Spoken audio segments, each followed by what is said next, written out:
The Dodgers won last night with big contributions for the biggest stars in the game and a couple of players I've never heard of.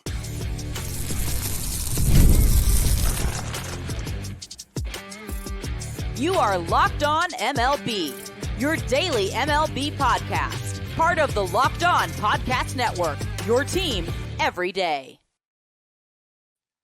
Hello, baseball fans, and welcome to Locked On MLB, part of the Locked On Podcast Network, where it's your team every day. This is the daily podcast. We talk about all of Major League Baseball. I am your host, Paul Francis Sullivan. Please, I'm begging you, call me Sully. I have been a baseball podcaster for a long, long time now. And do you know what? I am enjoying what is now my sixth full season here on the Locked On Podcast Network. Follow us on Locked On MLB Pods on Twitter or whatever it's called now, or on Instagram. I'm your pal Sully. I'm at Sully Baseball on Twitter, Sully Baseball Podcast on Instagram. And if you're going to be posting anything on any of the social media, do us all a favor and use that hashtag. Where is it right now?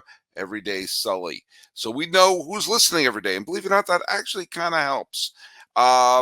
And you can, today's episode is brought to you by Monopoly Go for competitive people like me. There's nothing better than Monopoly Go. I'm a huge fan. It's the mobile hit twist on the classic Monopoly. Join your friends and download Monopoly Go now free at the App Store and Google Play.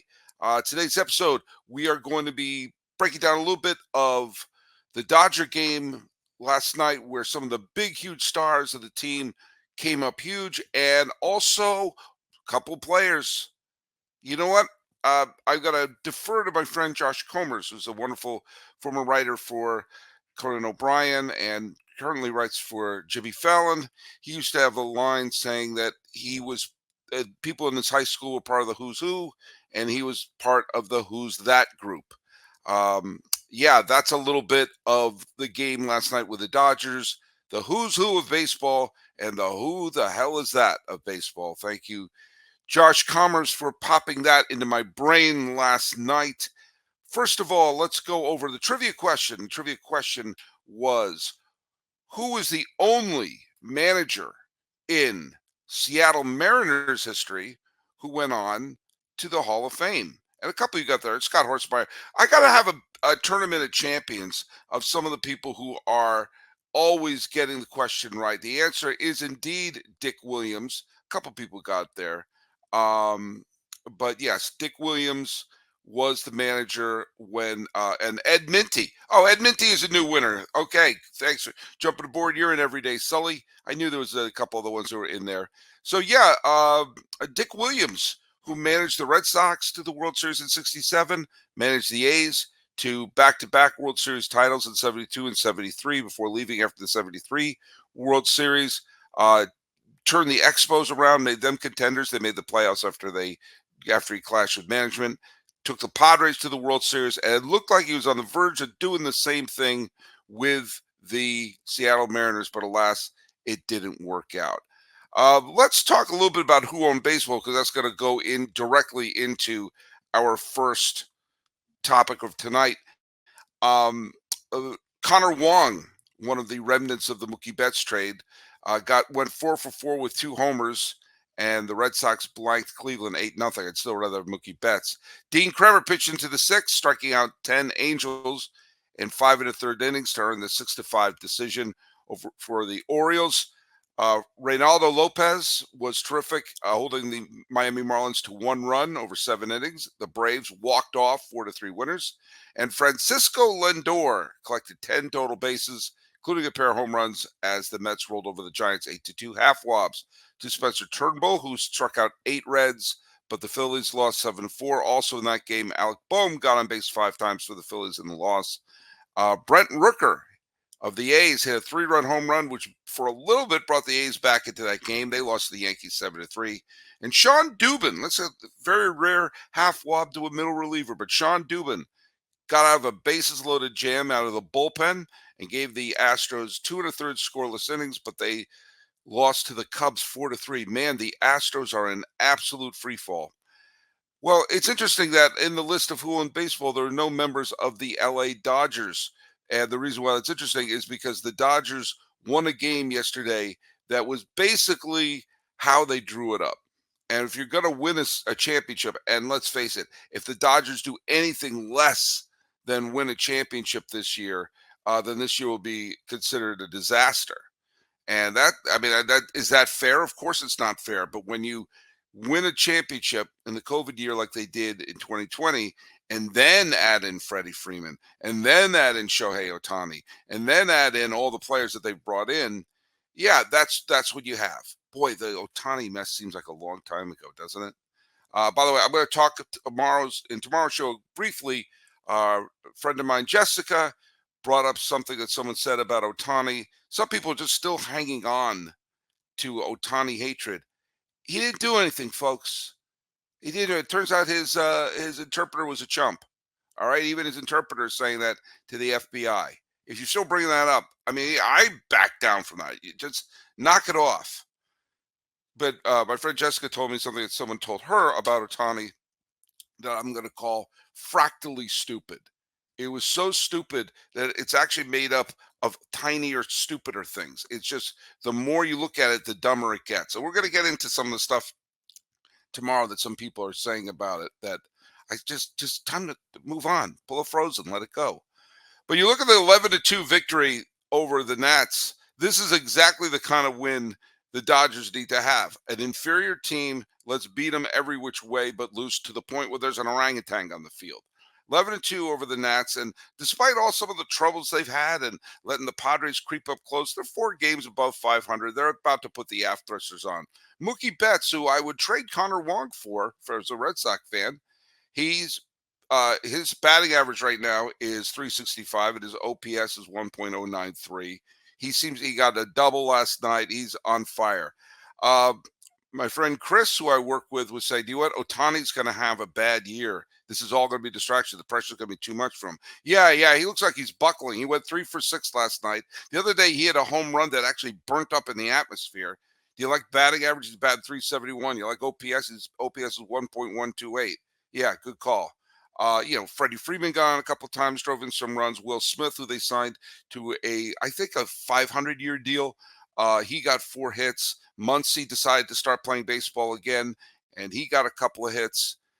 And this is exactly, the recognizable names. Even Kiki Hernandez got a hit the other day. You got to take a look at that. But then you also sort of see one of the reasons why the Dodgers, if they're going to go deep, is they're going to have to not just have the stars. They can't just be a top-heavy team. We've seen top-heavy teams topple in the big time. You have to have some of the other players contribute. Well, Lux, who basically missed last year, he's got off to a slow start, but he got his couple of hits last night, drove in a few runs, and that's like a giant bonus. Anything you get from someone who didn't even play last year, yeah, that's pretty good. But then you have Andy Pages. Now, be honest in the comments. Be honest. How many thought it was Pages? I thought it was Pages. I said Pages the first time. And what are you going to do? That's just. I thought it was Pages, but he is one of the Dodgers' top prospects. And in he comes. And, last night, solid game, second home run. He's contributing already. But then there's the knack. The My Sharona of the game, Landon Knack. Who the heck was Landon Knack? Landon Knack wasn't even one of their big pitching prospects. And he has come in and he has now given the Dodgers 2 solid starts. He has thrown 2 games.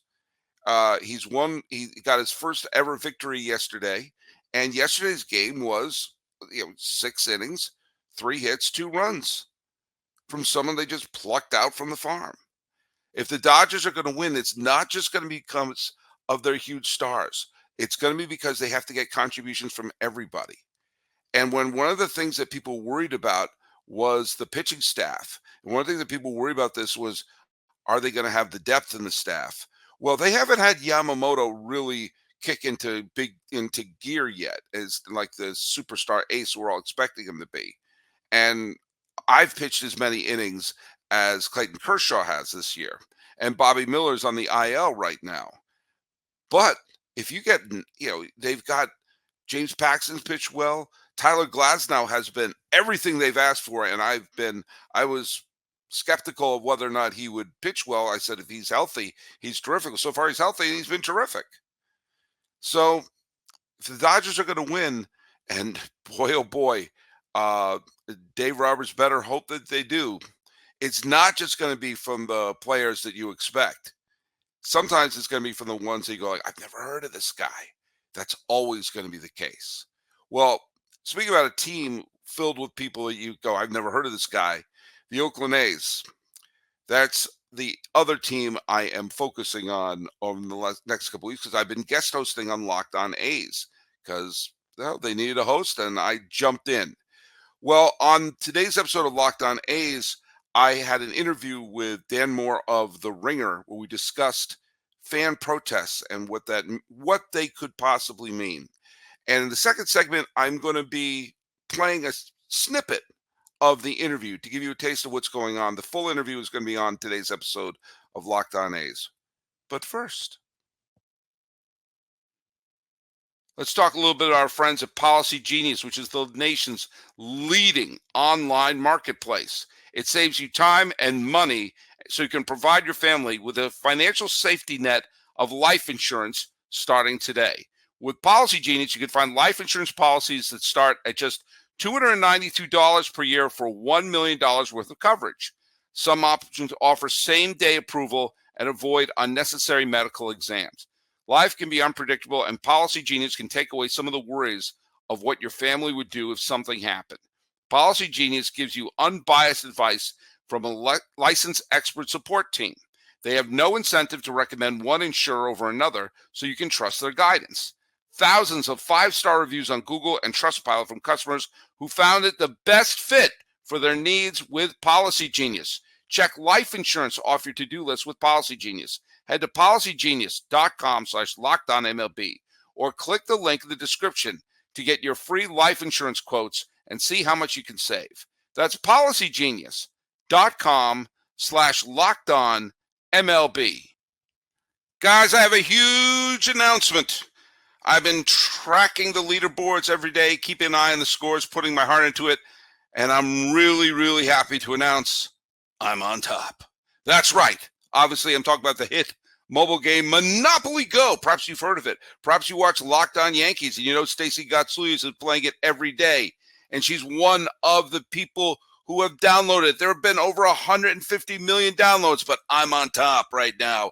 It's a great mobile twist on the classic Monopoly. You can play anywhere, anytime. You can explore hundreds of Monopoly boards from Las Vegas to Camelot to the moon, all while raking in a huge fortune. Charge rent on iconic properties just like classic Monopoly. You can charge your friends rent on iconic properties or go after their Monopoly money by pulling bank heists and taking wrecking balls to their landmarks. But my favorite part is the leaderboards where you can see who's a Monopoly tycoon and who's gone bankrupt. Go get yourself up the charts. Download Monopoly Go, now free on the App Store or on Google Play. Hey, are you continuing to watch Fox Sports or ESPN for all your sports news? You tired of all the yelling and screaming there? Well, I have a new place for you to go to. Make the switch to Locked On Sports Today, a free 24/7 sports streaming channel programmed for you every day to bring the biggest stories without all the screaming. Locked On Sports Today brings you can't-miss analysis, opinions, and news streaming, not screaming, 24/7 on YouTube or the free Amazon Fire TV's channel app. Part of the Locked On Podcast Network, where it is your team every day. All right, so here's our segment with Dan Moore of The Ringer from Locked On A's. I want to focus a little bit on the A's here because you do talk about being there for the reverse boycotts and the last dive bar, and was it the Oakland 68s and all the people who were there for the fabulous protests. I got a lot of A's fans listening to this podcast right now, and throw us a bone to say what good came from that. How can we look at that as anything other than screaming at the tides? Two things come to mind. The first is it feels like so long ago, but it was actually almost a year ago to the date that John Fisher announced that he had signed a binding agreement to develop a plot of land in Las Vegas. And when he did that, at the time, the narrative around why he was leaving Oakland was very different than it is now. It was felt, serenely here in the Bay Area that Fisher had systematically sort of deconstructed the A's as an organization, alienated fans, in that the reason that the A's attendance was so low, for example, was because of what had been done to the organization by its owner. But beyond Oakland, what people tended to see was just pictures of the Oakland Coliseum empty at first pitch. They would hear what Rob Manfred and John Fisher and A's president Dave Kaval said or insinuated about Oakland and its viability as a sports town in the press. And they just said, oh, well, the A's have to relocate because nobody goes to their games. Nobody cares about A's games. Nobody cares about Oakland sports. And one chief achievement of A's fans, the groups like Last Dive Bar and the Oakland 68s, who organized in a manner very similar to the way that fan groups do in Europe, is they changed that narrative. They forcefully refuted the misconception that Fisher and Cavill had sort of seeded in the public imagination, and proved for the historical record that the fans were not the problem. If anything, fans in Oakland are among the most vociferous fan bases in all of sports. And so that was proven. And I think that now that is the version of the story that will be remembered into posterity and into the record books. The second thing I think is they have impressed upon fans elsewhere the importance of organizing in their own context. Mm-hmm. And one reason that's important is because we are on the brink right now in America of another $1 billion subsidy boom for stadiums and for owners. And so the reason that John Fisher ultimately left Oakland, or rather, I'm not sure if I'm comfortable saying it's the reason. I'm not sure if he ever wanted to be here. But one reason that he would point to is that he was unable to get from Oakland as much public funding as he wanted for a lavish new stadium here. He needed a replacement to the Coliseum. You see owners doing the exact same thing in cities across the country right now. Their leases are up at the stadiums that they had built for them in the early 90s after Camden, the construction of Camden Yards. And so what you're going to see is this cycle of owners attempting to extort fan bases, often under threat of relocation. You see it happening in Chicago. You've heard the owner in Arizona suggest that they'll have to leave Phoenix. You have the owners of the Royals and the Chiefs in Kansas City who, just won the Super Bowl saying, well, if we don't get to extend the sales tax to pay for a new stadium here, if the public doesn't fund a new stadium, maybe we'll leave too. So the importance of fans banding together and advocating for themselves, that was proven here in Oakland, and rather a potential model for it, I think, was suggested here in Oakland, because what the A's fans would have never been able to make the kind of waves that they did nationally if they had just done it alone, or rather if they had been scattered. But the fact that they were organized and centralized, I think what other fan bases, I hope, take away from that is we don't need to put up with poor treatment from our owners, and here's how we can push back. I think one of the fascinating things in your article is you brought out one of probably the most successful of the fan protests, ironically, was in Sacramento. Ironically, because that's where the A's are going to be crashing on the couch for a few years, while a theoretical stadium that's not been approved will be built in a plot of land that has not been approved for money that doesn't exactly sure where that's coming from. The Kings, I remember when the Kings were all but gone from Sacramento. It just was written in stone that they were going to be the Seattle Kings or whatever. And And you wrote, and I remember the Crown downtown movement and everything to keep the Kings in Sacramento. I was absolutely gobsmacked that they didn't move.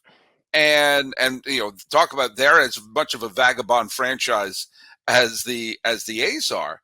But how did that movement work when others fell short?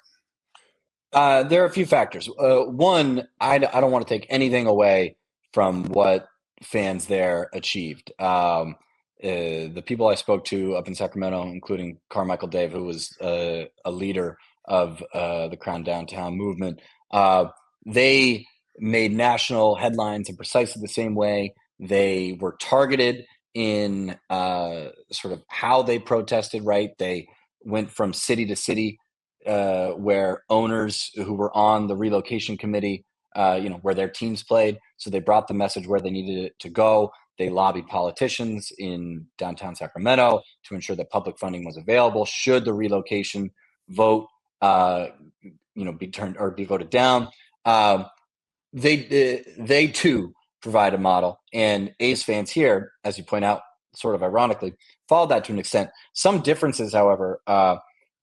For a fan base to effectively prevent a relocation, you need a lot of factors to be going in your way. In Sacramento, they had a mayor, Kevin Johnson, who is damn near a NBA Hall of Famer. Right. Apologies to Kevin Johnson if he is in the Hall of Fame. So he was in close with the powers that be in the NBA. You had a commissioner who was amenable to Sacramento and amenable to the wishes of the fans there. And I think history would suggest, had a soft spot for Sacramento and wanted to have a team there. Those structural forces working in your favor are really important. And if you compare it to what happened in Oakland, the opposite was almost true, right? Our owner, John Fisher, was buddies with Rob Manfred, but in sort of precisely the opposite way that fans would have wanted. And so I think, those are a few of the reasons that the outcome there was a bit different than here. By the way, Kevin Johnson is not in the Hall of Fame, but he is a multi-time All-Star. So I just want to just sort of take you a little bit off the hook there. This is the best time of the year to be a sports fan.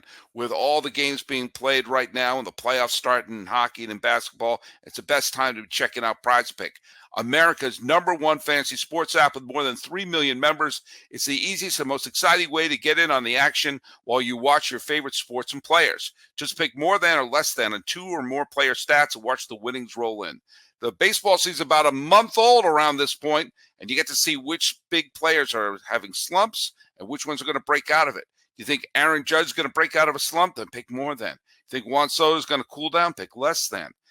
Bet on the NBA playoff action. Win up to 100 times your money on PrizePicks as the best players take the game to the next level during this NBA playoff season.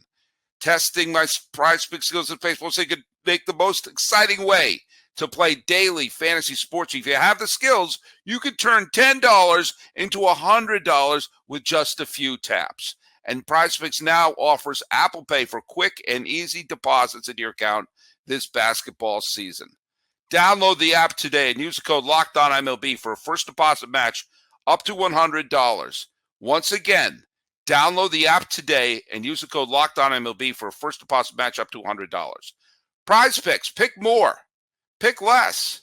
It's that easy.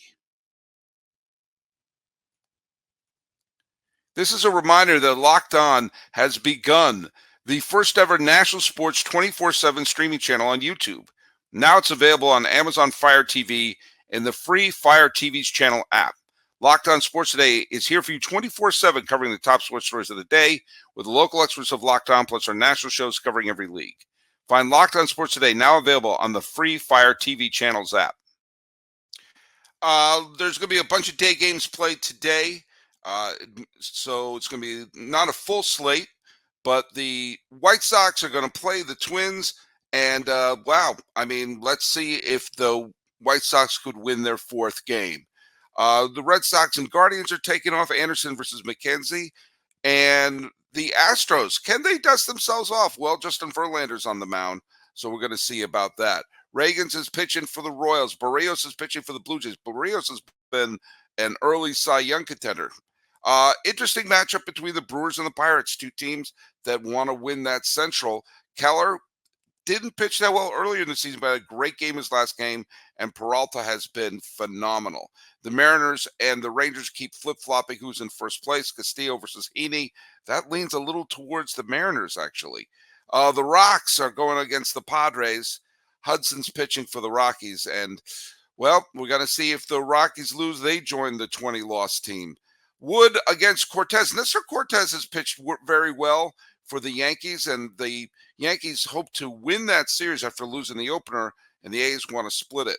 Yamamoto is pitching for the Dodgers, so we're going to see what happens there. He's going against Gore, who's actually pitched pretty well so far for the Nationals.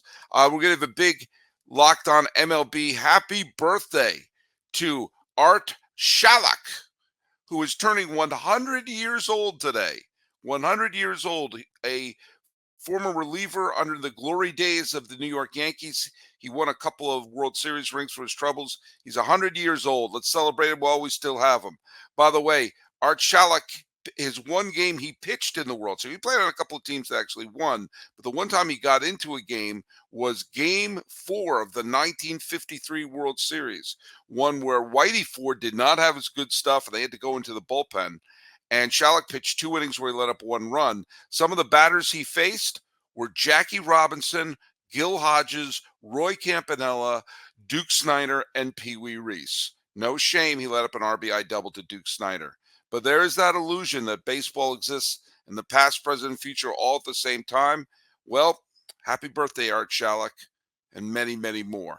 Today's date is the 25th of April, and on this day in 2001, I'm getting this from This Day in Baseball History. That's how old school I am.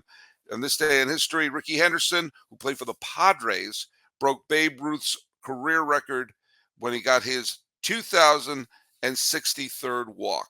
The guy could steal bases left and right, and he got over 3,000 hits and 2,000 walks. This guy was one of the greatest offensive players of all time. That would be Ricky Henderson.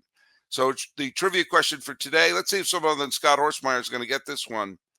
How many players have 2,000 or more career walks? I almost said stolen bases. Nobody has 2,000. All right. Who has named the players who have 2,000 or more career walks? Put that down here at Locked On MLB Pods on Twitter or on Instagram. I'm your pal Sully, Sully Baseball on Twitter, Sully Baseball Podcast on Instagram. Seeing the Dodgers win with players you expect and players you don't. This has been Locked On MLB for the 25th day of April 2024. I'm your host, Paul Francis Sullivan. Please call me Sully.